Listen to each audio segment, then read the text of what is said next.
greatest economic crisis the world has seen since the Second World War.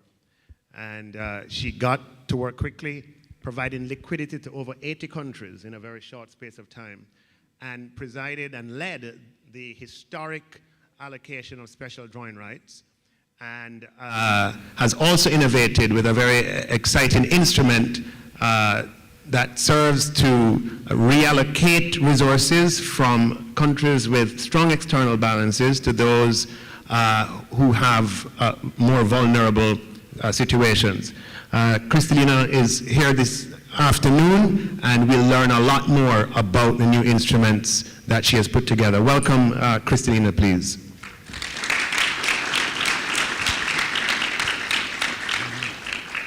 And joining us online in this brave new digital world is a wonderful friend of the entire Caribbean from her time as Foreign Minister of Canada, and now as Deputy Prime Minister and Finance Minister of Canada, Chrystia Freeland, who has played an instrumental role from the perspective of the G7 in bringing forth this new paradigm that we're about to describe here today.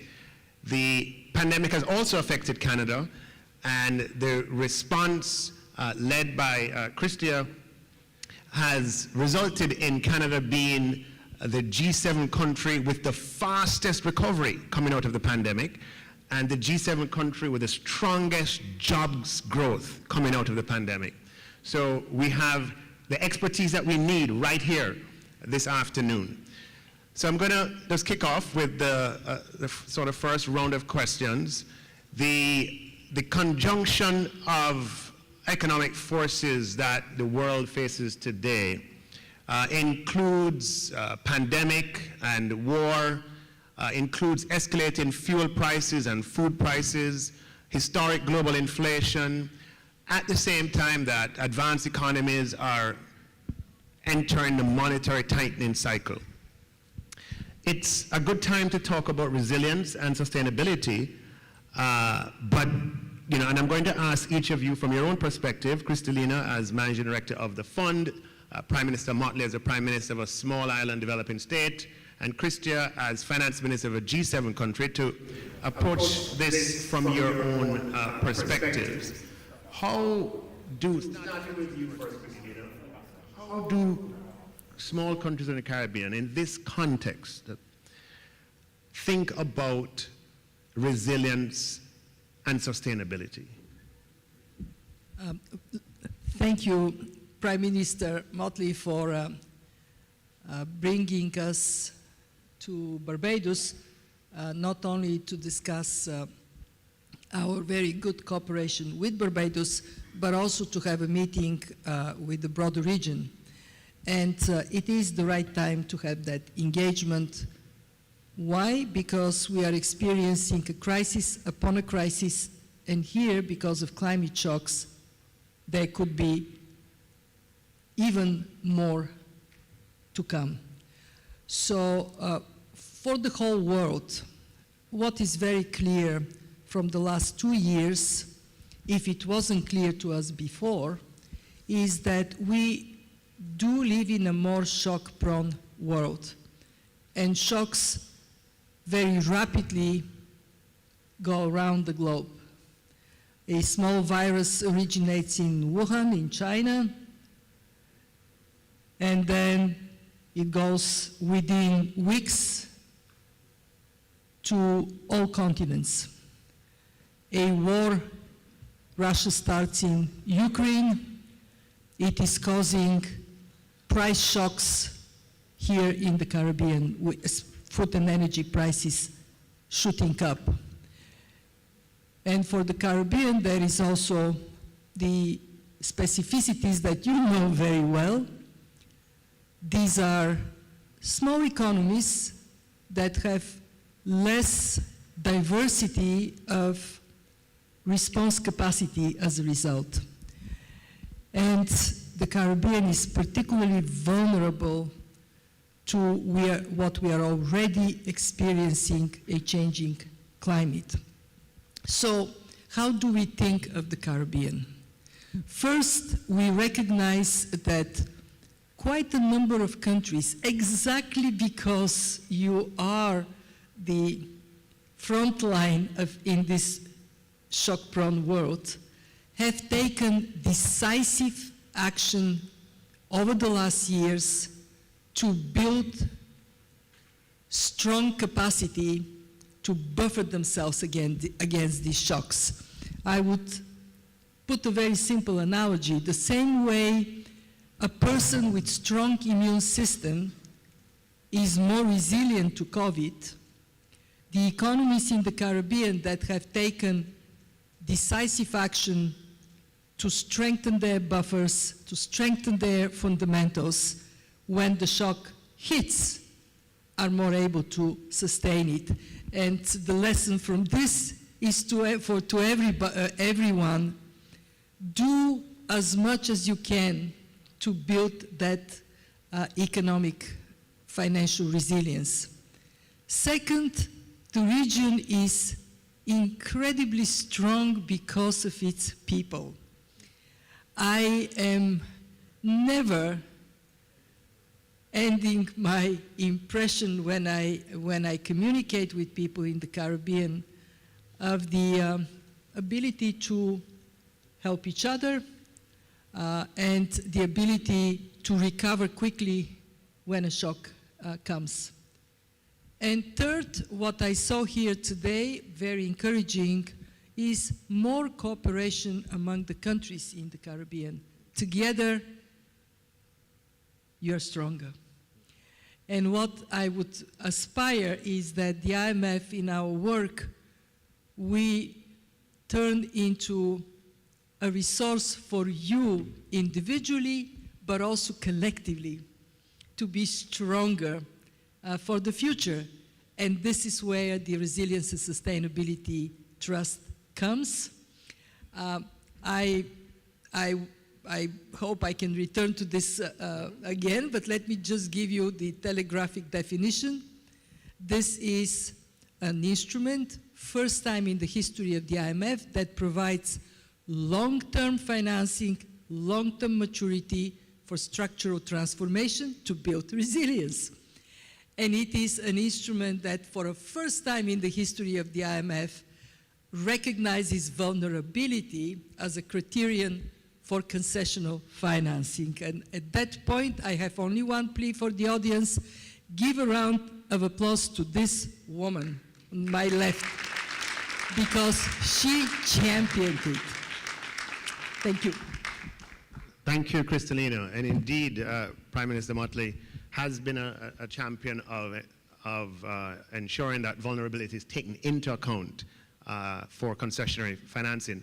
So on that score, Prime Minister Motley, at a time when persons in the Caribbean, citizens of the Caribbean, are concerned about short-term resilience, right? About being able to absorb and to survive the conditions of today, how do we talk about long-term resilience? How do we deal with the trade-off between the necessity of planning for the long term and the needs of today? Thank you, Nigel, and thank you, Kristalina, for your very kind comments. But as we all know, without your listening ear and courage, we would not even be able to say that we've scored a victory in this leg of the relay that has allowed us to have vulnerability after 32 years of arguing, considered for the first time by an international agency to be one of the key conditions for accessing concessional funding. So thank you. A round of applause.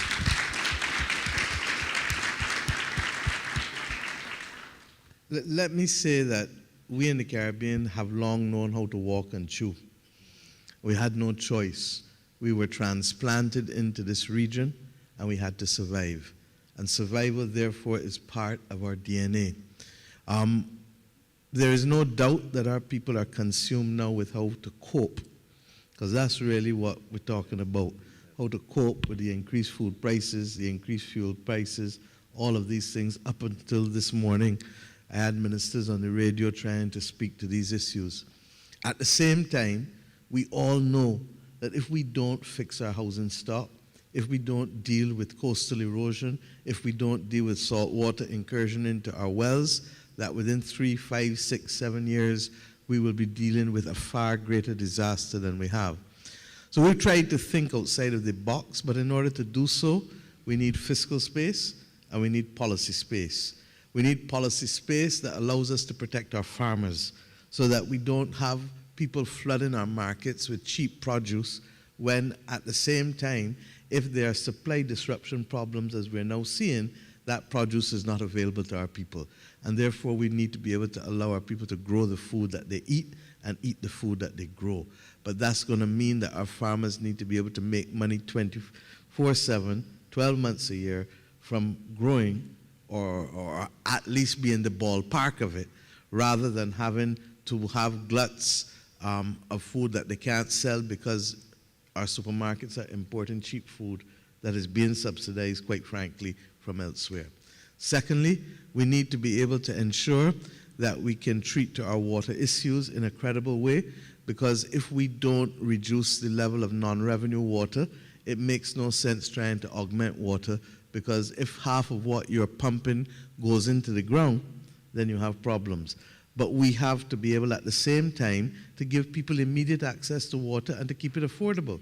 So that's going to mean, therefore, that we have to find ways, and in Barbados, what we did was to try to find a way that broadens the base but protects the most vulnerable by ensuring that there is a lower tariff for the first 8 cubic meters of water usage, another tariff for 8 to 20 cubic meters, and another tariff for over 20 cubic meters, and that we then have a separate tariff for agricultural access, because equally, as one of the 15 most water scarce countries in the world, if we don't find a way of giving people access to water, asking them to grow what we need is just a useless concept.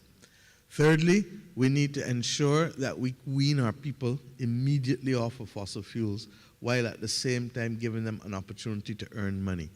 The revolution in renewable energy must be that. It must not be seen as something that consolidates wealth either domestically or allows for a dilution of wealth because of people coming in with foreign capital. And therefore, what we've tried to do is to partner the revolution in renewable energy with things that people need urgently.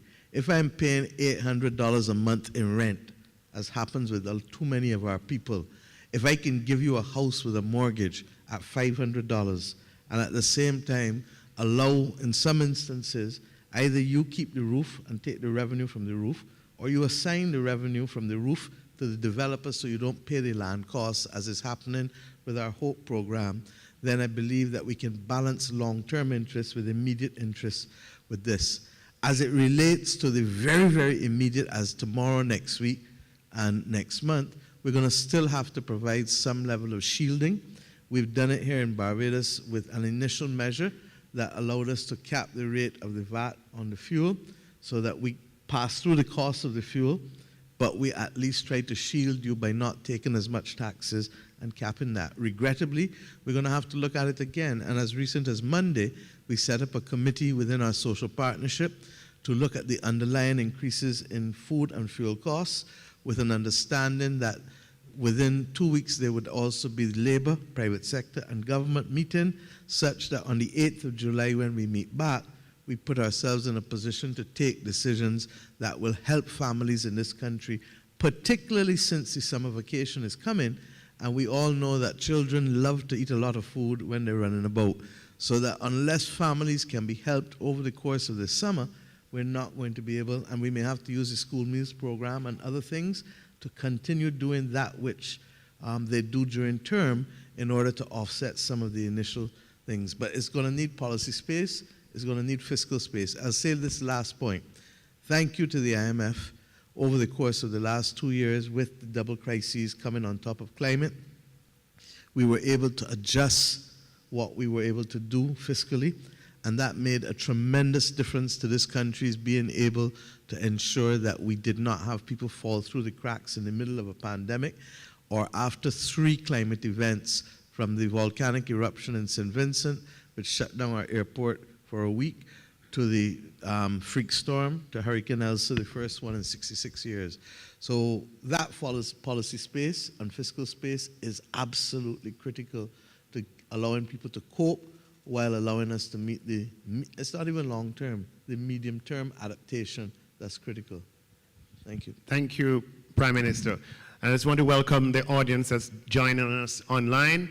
And at this point, particularly welcome Deputy Prime Minister Chrystia Freeland, who we're so pleased is here. I know she had budgetary commitments, I believe, earlier this week, but she's here with us. And Canada represents the Caribbean on the executive board of the IMF. And so we work very closely with the Canadian Ministry of Finance officials.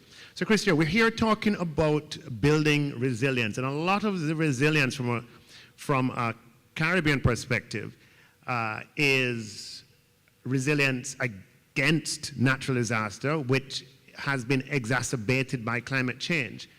The question that we'd have for you is, what is Canada doing about climate change? How are you advancing the climate change agenda? Okay, well, can you hear me? Yes, hearing you well. I see some nodding. Excellent. Okay, great. Hi, everybody. It's great to be with you. Ça me fait un tellement grand plaisir d'être parmi vous aujourd'hui, même en façon virtuelle. It is great to be with you. I really wanted to join you in person because, as Nigel says, there are special close connections between Canada and the Caribbean. And Prime Minister Trudeau asked me to say hello to everyone. But we are just a few days from the rising of the House of Commons, and I need to get my budget bill passed. So the Prime Minister said that was my first job. But it's great to be able to be with you virtually. And just quickly, a couple of things. Nigel, you said that Prime Minister Motley needs no introduction in Barbados. I can tell you she needs no introduction anywhere in the world. She is a force to be reckoned with, and a woman whose wisdom we definitely listen to here in Canada. So it's really wonderful to be with you, Prime Minister, and I thought you made some excellent comments just now. Another wise woman who we are very lucky is guiding the world today is Kristalina Georgieva. We really are lucky to have you in your job in these very turbulent times. You're a person who's known a lot of change in your life, and I think that makes a real difference in how you're doing your job, and I want to say thank you as well. And of course, Nigel and I are fellow finance ministers, which is kind of a tricky job these days, so we have a lot of fellow feeling. I'll make just a few quick comments. I actually want to start by really recognizing, as a Canadian speaking to our really close Caribbean friends and partners, I just want to start by recognizing how amazing you are and the tremendous pressure that you have been under in the last little while. And I want to start by recognizing the particular impact that climate change has on you, and also by recognizing the injustice. The countries, the rich industrialized countries, have benefited a lot from the burning of fossil fuels over a long period of time, and yet some of the deepest, earliest damage that climate change is doing is happening to you. Now, you know that, but I want you to know that I know that too, and Canadians really do recognize that. So that was pretty hard, and Prime Minister Motley has already been talking about the ways that you have been building in resilience. But then you had COVID. And I also really want to recognize the particular challenge that COVID posed for economies like so many of yours that are dependent on people being able to travel freely around the world. So that has been another particular challenge and shock, and Canada certainly gets that. And then on top of all of that, we have inflation. And, you know, Prime Minister Motley has spoken very empathetically and also very practically about the impact that is having and the way your governments are trying to deal with that. And Prime Minister, I heard you very clearly also in your point about your farmers, and that thinking about them needs to be a part of it. And I'll just say two quick final things so we can get on with the rest of the discussion. You know, you've been talking about resilience. And I firmly believe that a big part of the resilience of so many people in this room is the fact that you are democratic leaders. It is, in these kinds of volatile times that we're living through, being a democratically elected leader is not easy. I think we all know that. But it does give us, I think, a particular strength, because if we do our jobs right, we have that particular confidence of the people who elected us to represent them that you only get if people freely chose you. And Kristalina mentioned the war in Ukraine, whose consequences we're all experiencing in part through inflation. And to me, that's a real reminder that people are prepared to fight for their freedom and their democracy. Specifically, Nigel, on your climate point, I'll say two very quick things. Canada recognizes that we have a job to do in supporting our partners around the world in climate action. And so last year, we doubled our international climate finance contribution to $5.3 billion. And we're very, happy to work with you on climate action. And then here at home, as Kristalina knows very well, we have a price on pollution. Even at a time of elevated inflation, we raised our price on pollution in April to $50 a ton. It's going up to $170 in 2030. We're committed to maintaining that price signal.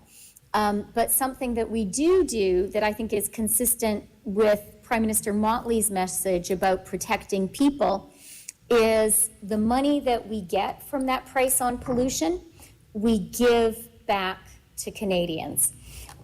So for example, in the province of Saskatchewan, a family of 4 this year will be getting $1,100 back as returning to families the revenues that are collected from that price on pollution. Okay, I'll leave it there. Very nice to be with you all. Thank you so much, Chrystia, for that. So, Kristalina, you have already mentioned RST. The IMF has introduced this brand new instrument, which differs from the normal IMF instrument in that it is extremely long-term, right? 20 years or something like that, and the longest that the fund has, the longest instrument today is much shorter than that. Why did you introduce the RST, and what do you hope it will achieve? And maybe I should add to that. Tell us a little. I can see the excitement when the topic RST comes up, for very good reason. Tell us about the RST. It's your baby, and we're here to hear about it. The reason we have decided that we need to create a new instrument at the fund with longer maturity is very straightforward. Structural transformation needs to be funded upfront, but it is likely to deliver the positive impact over time. Let me give you one example. We know that adaptation costs are already present everywhere. But if the global average is between 0.5% and 1% of GDP. The cost here in the Caribbean is more in the order of 5 to 7, 8% of GDP, if it is to be done on scale and in a timely manner. Now, if we do not have instruments that allow that cost to be put on a priority list now, just to take the example of water that Prime Minister Motley talked about. If there is no investment to protect fresh water in Barbados that is done now, the consequences would be dire. The benefit of this investment exceeds the cost multiple times, but it does not materialize immediately. There are many studies that say that $1 spent on resilience would have $4 to $7 payoff, but it is not coming immediately. So we realize that if we are to insensitize our members to undertake structural reforms that would make them more resilient and also bring low carbon jobs, we have to take a longer timeline than our traditional lending. The ultimate goal is to prevent balance of payments shocks in the future. And that is strictly within the mandate of the IMF. But we don't want to kid ourselves that a program that is 3 to 5 years is going to be the right instrument to ask you to pay back in a short period of time for an investment that is for a longer impact. The second reason we decided to create the RST is because we have a very good instrument to help countries at the time of liquidity constraint, and it is called SDR, Special Drawing Rights, that we bring to countries on the strength of our membership. We are the only institution that is able to translate the 190 members' strength into benefit of new liquidity at no cost to anyone. But it is not a perfect instrument, because when last year in August we distributed $650 billion SDRs to our members, it is done proportionately to quotas. So the big members got a big chunk of it. The small members that may be the most needy got a small amount.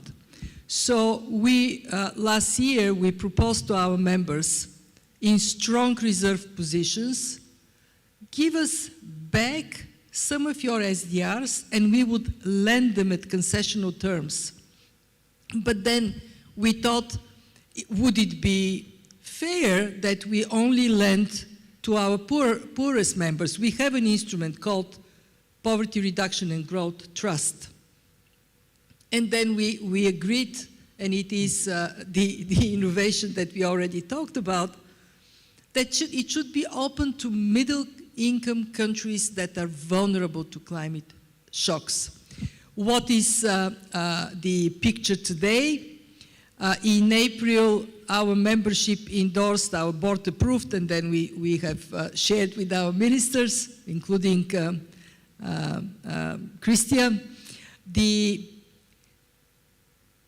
RST design, and I would upfront accept that while it is good, it could be, in the eyes of some, even better.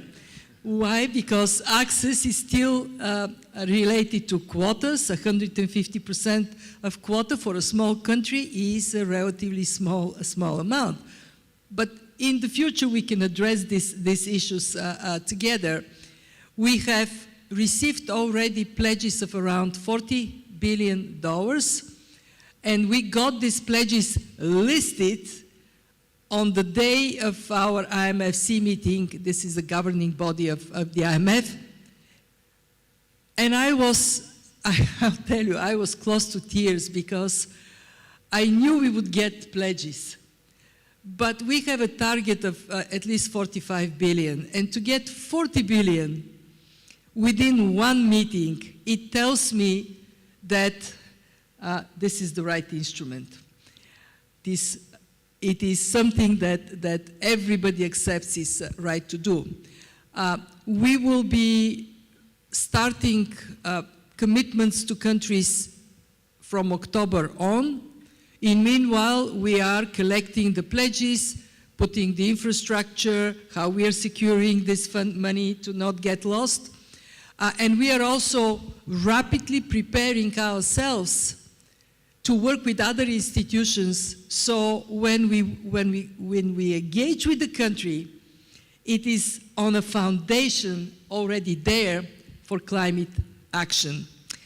I want to finish by saying I appeal to you, the Caribbean, lead the way. You are the region that is most pressed, but you're also the fastest learning region. So we count on you, and you can count on us. Actually, when I walked in the room, I looked at the picture and I saw that I'm with the same jacket on the picture that I have now. And that is to say, here is the new IMF. Yeah. Truth in advertisement. Ah. Brilliant. Very well. So just to in summary, Kristalina, tell me if I have it right. The RST 20-year tenure, right? So it's a loan over 20 years. 20 years, 10 and a half years grace. And 10 years grace. 10 and a half years grace. Which means that a country that accesses the RST today does not pay anything back for the first 10 and a half years. Exactly. And that is exactly to give that fiscal space that Mia talked about, the fiscal space to take the action that is costly, but paramount for resilience of the country. And then just for the final, one of the other components of the innovation is that a concessionary financing like this normally would not be available to middle-income countries in the Caribbean. Is that correct? Exactly. But this time it is available. This is really brand new. And I would tell you, I believe strongly that this should lead the way for others to follow, especially when it comes down to building resilience to shocks, and in this particular case, to climate shocks. So I hope that in some time you would see us here lined up, a number of leaders of organizations united to do the right thing. Yeah, on behalf of if I may, the Caribbean people, just to express appreciation to you, Kristalina, even though we're not finished yet, for this innovation. This is really remarkable. Please, a round of applause.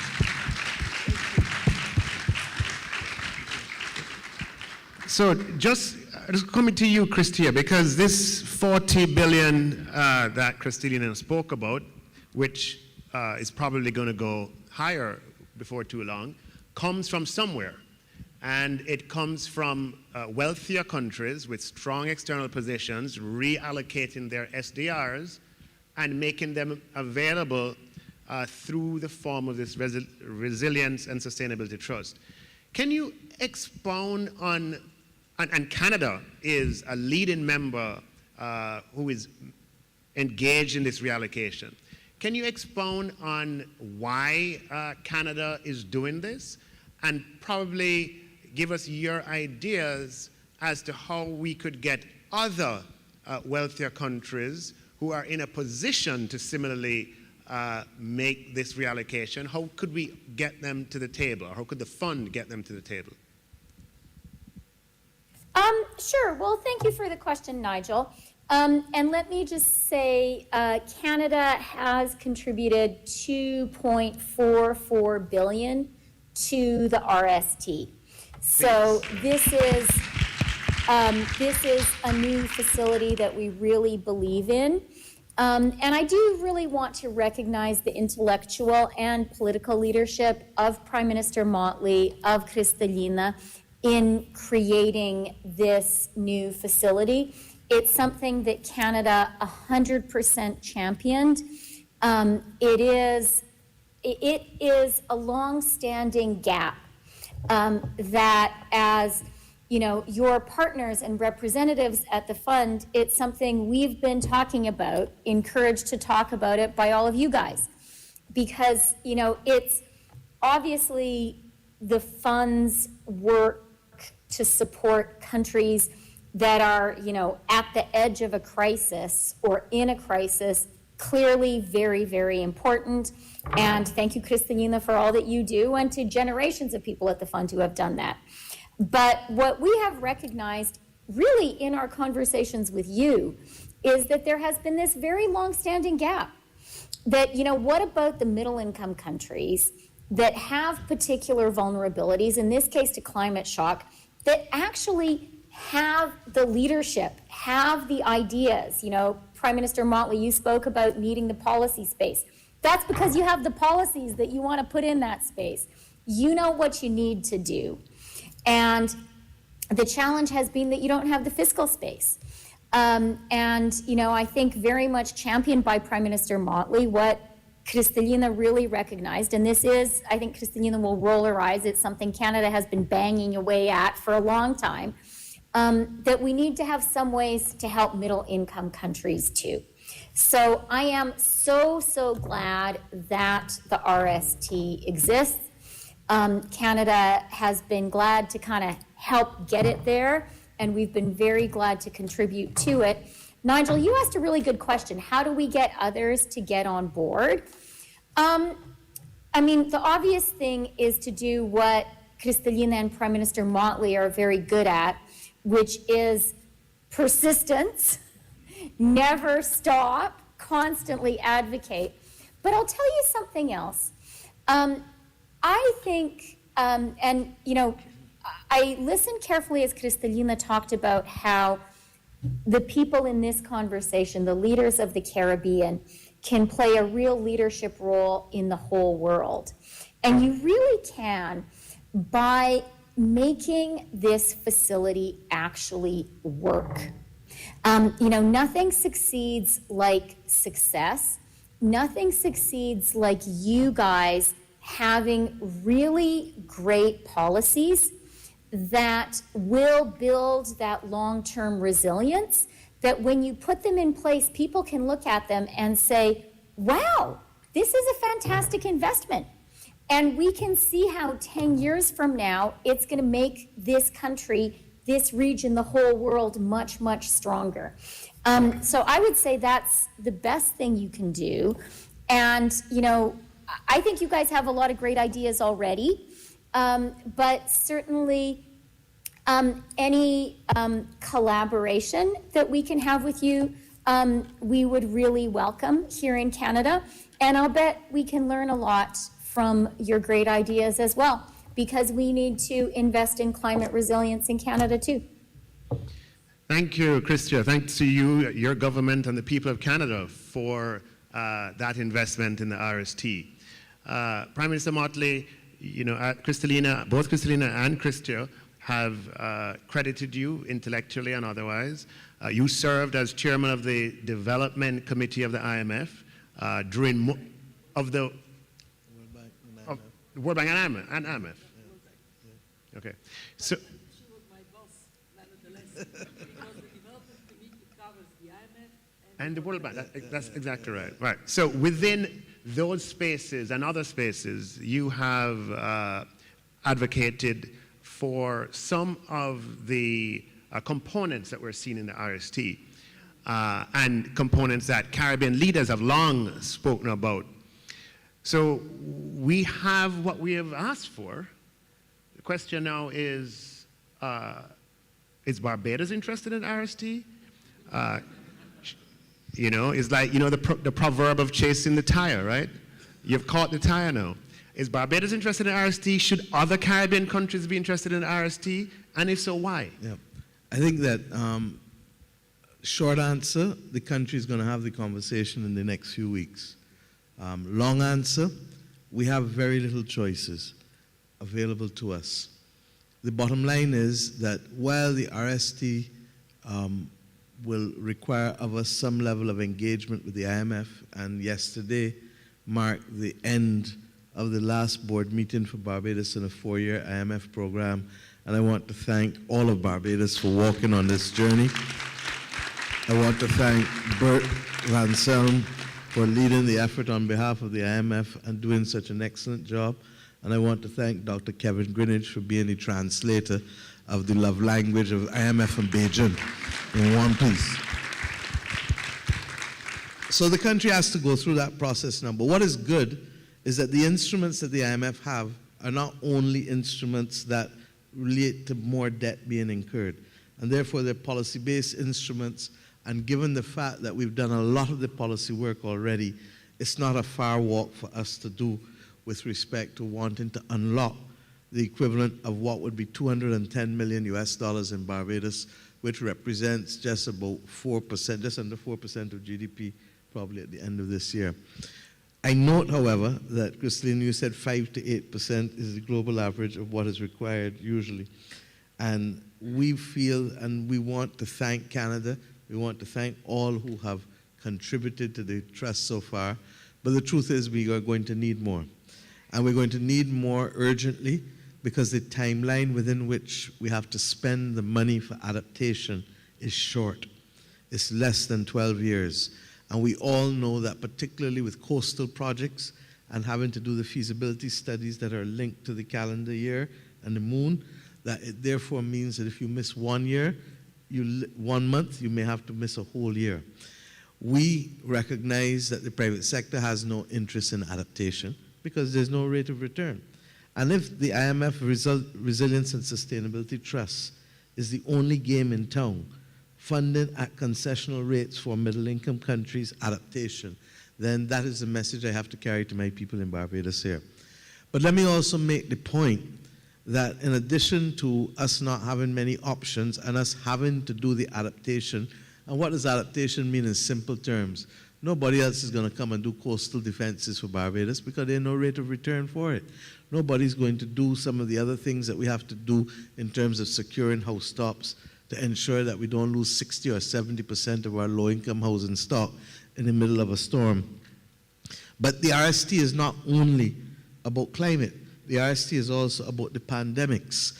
And whether it is COVID, which we continue to face additional costs because of vaccine charges that are still regrettably too high for countries like our own.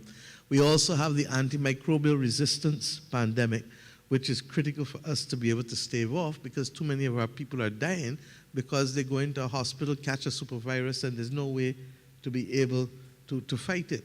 So the RST provides that opportunity for us to be able to access funding that will help us in 2 of the 3 wars, the war against pandemic and the war against climate. And to the extent, therefore, that we can continue to access it, we want to be able to see you have other countries beyond what Canada and the others who have come in have put in already, largely because we're going to need more. The point that I want as a precautionary point to make, though, is that if we are owning the costs that have been caused by others because of their behavior in the building of the Industrial Revolution, where we, by the way, financed it through our blood, sweat, and tears, and are now on the front line of the war that has caused this damage because of the actions of the Industrial Revolution, then I feel that we really have to say to the G7 and the G20 countries that we are at that moment in time, that if you miss this bus in the next decade in allowing us to get it right, then you're going to have a new war to fight. And that is the war against migration, climate migration, and human insecurity. And the other point that I'd like to make very quickly is that because we are owning their problems on our balance sheet, it is crowding out the space that we have for our own sustainable development goals, as Didier would remind me, because we still have to provide education and health and all of the other things that the SDGs require of us. So we need to find a way. Is it that we're going to move away from the fiscal anchor of debt to GDP 60%, or are we going to find a way of calculating and ring-fencing out that which we spend on climate and pandemic so that we can still have the space to bring development to our people? How we resolve this issue is still ahead of us, and I hope that we can do so just as successfully as we've made this first claim in the first leg of the relay. The last point I'd like to make, Christina, I want to thank Canada. I spoke to Prime Minister Trudeau last week at length, and we hope in Kigali, because we both have the responsibility of promoting the SDGs globally. But here's this. We need some more of the SDRs, and not necessarily only for the IMF. If we put some of the SDRs in some of the multilateral development banks, it will allow us to also do some more interesting things. We thought that we could have done a straight debt for nature swap when we restructured our debt. Regrettably or thankfully, Barbados' debt continued to trade basically at par until a few months ago, and it is still in the high 90s, I believe. So what we did instead was to approach the Inter-American Development Bank and Nature Conservancy, who have agreed to repurchase $150 million of our Euro bond, $150 million US dollars of our Euro bond, and in repurchasing it, refinance it at lower interest rates, and the savings over the 15 years is 40 million US, which will now go to finance a marine conservation trust. I would have liked for them to purchase all of the Euro bond, which is about 530 million, but it would have required greater capacity and a greater ability to handle the risk from the IADB. Canada has, I think, about 15 billion SDRs. Ireland has. The Scandinavian countries have. And we would like to be able to engage all of you who have become the global leaders of development, quite frankly, and to say to you that those SDRs are like an archival note, a museum note, and that we need in today's world, as we face the greatest economic crisis since World War II, and as we battle still the pandemic of a century ago vintage, first one in a century, that we would like to perhaps see a modest amount of those SDRs go to some of the multilateral development banks as well, to allow them to play a greater role in unlocking those issues pertaining to climate crisis particularly, so that it is a complementary act on top of what the RST is doing on its own. I'm not sure that you realize that I've learned to beg in public good, but I will continue to keep that begging going, because I know that it is, women don't have them problems with ego, so I know that you know that. Thank you.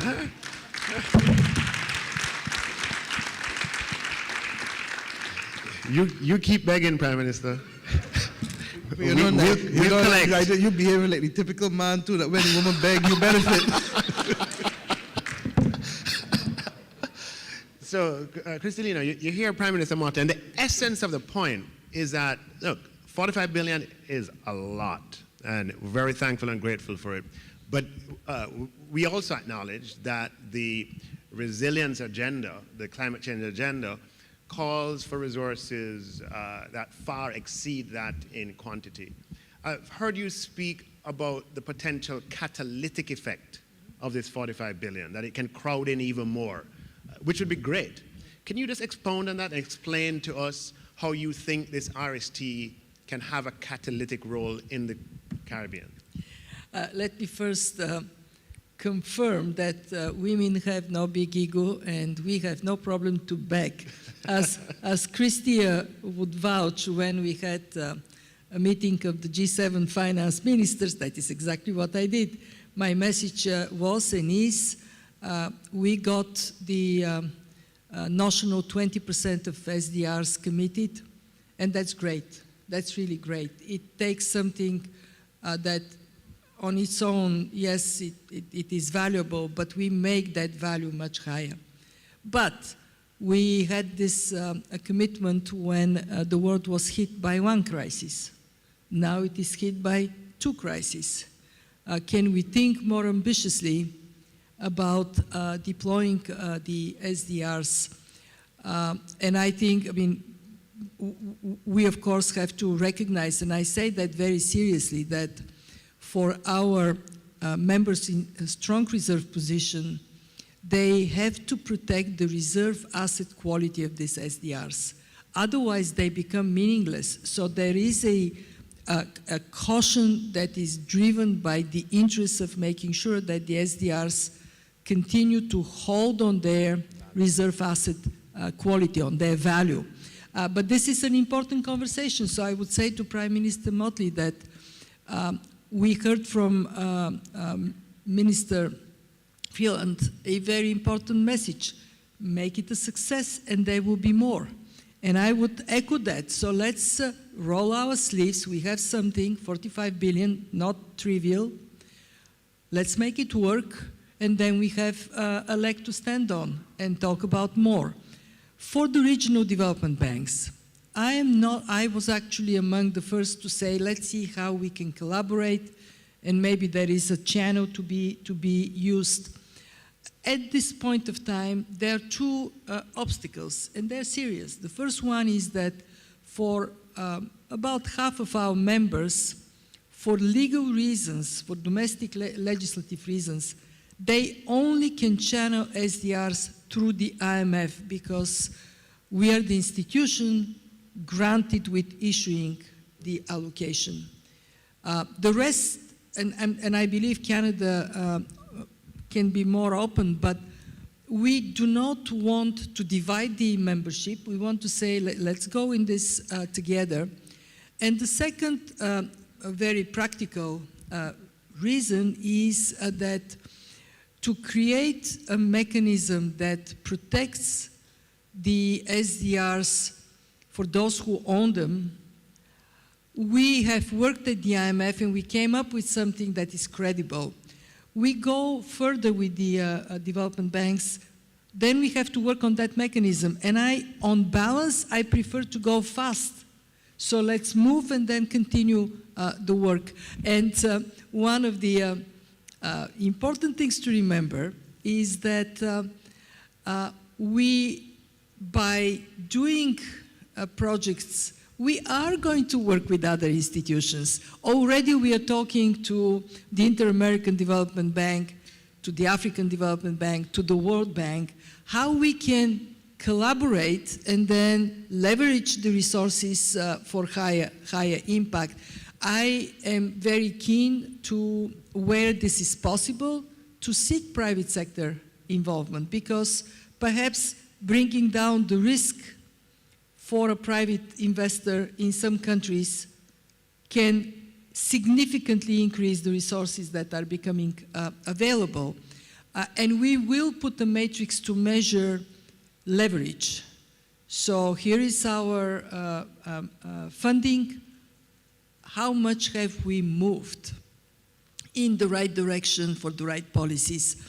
It is our intention to be an example of collaborative approach, because no institution, no country can solve the problems we are trying to address alone. And I want to see how the RST is also an instrument for collaboration with those that we partner, but especially with the countries and the regions. Can I say one more thing? Yeah, thank you. And it is why we believe this work is absolutely paramount. Because if we don't build resilience, resilient people that are educated, healthy, with good social protection, resilient planet that can be there for the next generations and serve them as it serves us, and a resilient economy, one that, like in Jamaica, like in Barbados, has strong fundamentals, strong buffers, and can function competitively. If we don't do that, the implications for the future are really dire. What it would mean, to put it in simple terms, is after a century or more of every generation living better than the previous one, we may end up being the first generation to interrupt this trend or even reverse it. We cannot possibly do that to our children. Thank you for that, Cristalina. So what I hear you saying is that the SDRs are actually, I mean, they're an asset of a country, and part of the deal is to ensure that that asset is protected. And the way in which the RST is structured, it provides that guarantee to the countries who are making the pledges, so to speak. Right. Okay. So let me, Prime Minister, let me come back to you. The financing that's required, as we know, for a sustainable agenda across the world, for climate change agenda, is significant.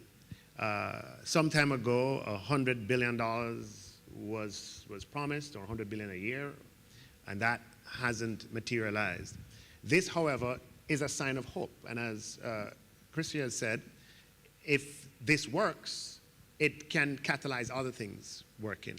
Can you just share some thoughts on what you think the international community could be doing, or what more could it do outside of this reallocation of SDR rights to make more financing available for a green agenda, for a sustainability agenda, for a climate change agenda? Well, let me say first, thank you, Nigel, and I thank Cristalina for her explanations on some of the issues, and believe you me, we are aware of that, and that's why our requests on even the SDRs is modest with respect to some of the complementary functioning. Look, the world needs to do more, and Cristalina's last point is haunting. Will we be the generation that says to our children that you will be worse off than we were, when we were the beneficiaries of being better off than every previous generation? Simply, we feel that in addition to this excellent start with the RST, that we need to do a few other things that don't necessarily cost money in every instance. Barbados is the largest issuer of natural disaster clauses now in the world. If we have natural disaster and pandemic clauses, and I say and pandemic because our central bank bill, it's now the Central Bank Act, veered off and included not just natural disaster, but pandemic too, because it is a triple crisis for us. If we see those included in loan instruments, the lender loses nothing because they've kept whole. They're kept whole, and in my view, they probably should lose a few basis points, but they're kept whole, and the money is paid back at the back end. We extend the loan by 2 years. But the borrower has the fiscal space. In our case, it would equate to 18% of GDP in 2 years. Now, we're getting 4% of GDP with the RST. With the natural disaster clause, we will get 4.5 times that amount to be able to deal with a population that is largely underinsured or uninsured. So the acceptance of those clauses into our instruments will bring tremendous certainty, ironically, and reduce the risk, and hence should reduce the cost of capital in a way that the status quo does not allow for now. Because the lender is worrying from the time you're hit, will you be able to pay or will you default? Secondly, we need also to be able, and let me say that Canada led the world, along with the United Kingdom, in the year 2000, on the inclusion of collective action clauses in debt. And in fact, were it not for those collective action clauses, Barbados would not be standing where it is today with the restructuring of our debt.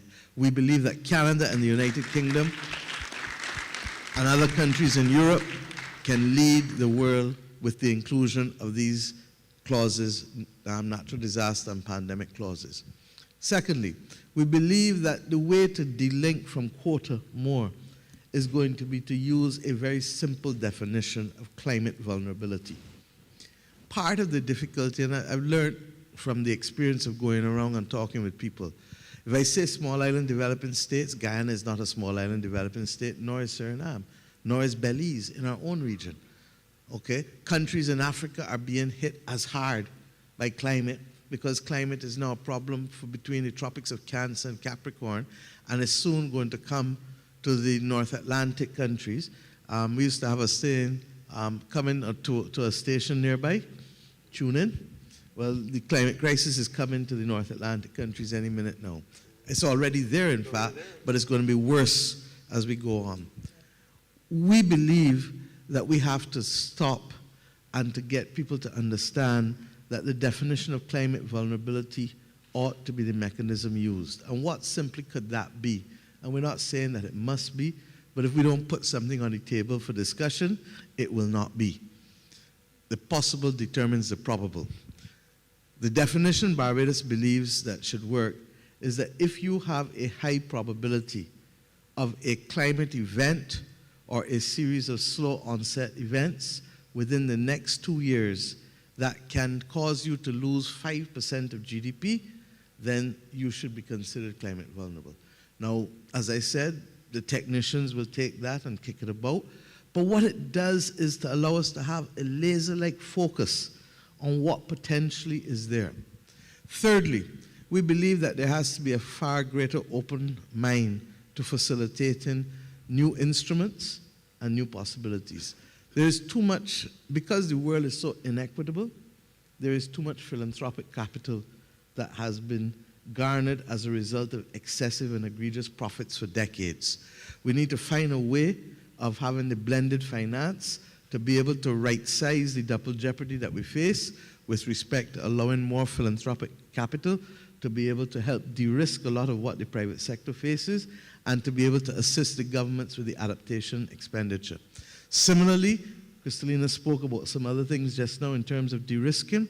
We need to perhaps use more innovative instruments, taking first loss and allowing the first loss to be able to allow the private sector to say, okay, I'll stand up and take a little more. And thirdly, we need to recognize, and this we do with respect to the reform of the international financial institutions. The IMF is already reforming itself under Kristalina's leadership. We want to go even further, but the World Bank, regrettably, is still now a relic of 1945, catering to 1945 issues, and has not found itself into the 21st century. We need to ensure that the World Bank, instead of only focusing on the financing of low-income countries, starts to look at being that financier of global public goods, as the IMF is trying to do. The IMF is taking it from the different direction to avoid a balance of payments issue. We're making sure that you have a strong immune system. The World Bank needs to step up to the plate and start to say, these are the global public goods that if we don't guarantee their financing, they're going to jeopardize development across the world. And I hope that we can, in Barbados here at the end of July, start that discussion with our partners in the United Nations and in the Rockefeller Foundation, because it is the most critical discussion to avoid the next generation being poorer than this current generation. Thank you. Thank you, Priya.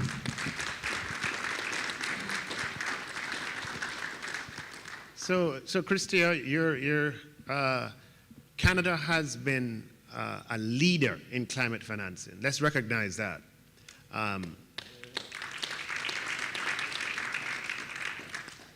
And you've been at the forefront of many innovations, including what we have been discussing today. But as I've asked Kristalina and Mia, there's a lot more that needs to be done if we are to achieve the goals that need to be achieved. And we're going to need some breakthrough in terms of ideas and in terms of will. Can you share your thoughts on what some of those ideas could be, and how the fact that the climate crisis is coming to a station near you, as Pierre Motley says, you know, how will that help to unlock wills? So ideas and will. How do we increase global climate financing?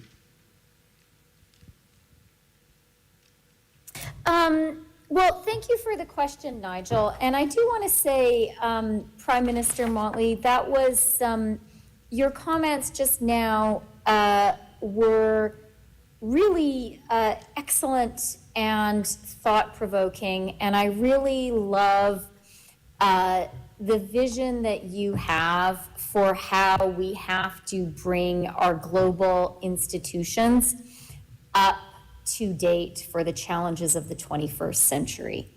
And I think you're completely right. So I just want to kind of start there. And then, Nigel, more directly to your question, look, let me say a couple of things. Canada actually, and this is, I believe now I'm speaking not just about my own political convictions, but about where the majority of Canadians are. We have reached a point as a country where we recognize the urgency of climate action. We recognize that climate change is a threat to us here in Canada. We recognize that it's a threat in the whole world. And we recognize that we have to do something about it. And, you know, I spoke to you earlier about our price on pollution. That's a very powerful market-based mechanism. It's going up every single year. And we increased it this year, even in the face of higher inflation. And to me, that shows a meaningful commitment. And we also recognize, you know, we have to do our part in Canada, and we also have an obligation to do our part in the world. And I spoke at the beginning about the need about Canada's decision to double our provision of international climate finance to $5.3 billion. But, you know, Nigel, you asked about, you know, how do we marshal the will? And I think it's a really good question. And I think it is important for us also to recognize that the scale of the challenge of addressing climate change is really huge. You know, we've been talking about the Industrial Revolution. I think that the challenge still before us is as big an economic transformation as the Industrial Revolution itself was. It's that order of magnitude. And I think as a result, we need to recognize, yes, public money, money from rich countries, money from our international institutions, that will play a part. But it is never going to be enough. It's not going to be enough here in Canada, and we are building institutions here in Canada to crowd in private capital, and it is not going to be enough internationally. And so that's why I really welcome the comments that Prime Minister Motley made about blended finance, about thinking creatively about ways that we crowd in private capital. I also recognize, Prime Minister, you know, you said right at the beginning, some of these projects, private capital is never going to finance because they do not have a return. And we need to be honest about that. There are some areas that are just not going to be appropriate for private capital. But I think collectively, we need to be very creative about ways to bring in both private capital, but also that philanthropic capital, because otherwise we just won't have, otherwise there's just not going to be enough money there. And Canada is, you know, we're very focused on this. We're looking at things we can do at home. We've set up something called FinDev Canada, which I know, Nigel, we've actually been working a lot with Jamaica on, to try to work on some of these approaches when it comes to development. And, you know, I just really welcome this conversation, and I hope that we can continue to work on some new approaches because we really need them. Thank you very much, Christia. Unfortunately, that brings us to an end. We've exhausted the time. It's gone by really quickly. I thought it's been a very substantive and useful discussion. Ladies and gentlemen, please join me in thanking, first of all, Deputy Prime Minister and Finance Minister of Canada, Chrystia Freeland, for joining us. And thanking our host, Prime Minister Mia Mottley.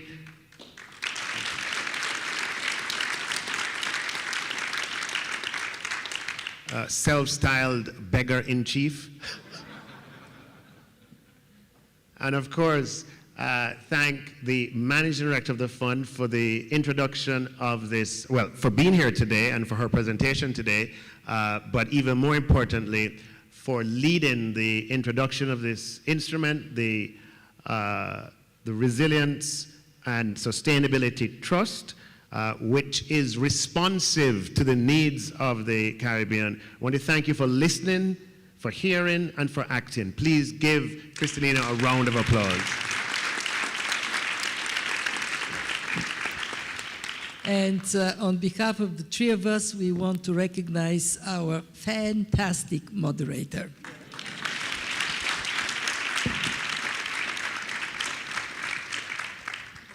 Thank you all very much.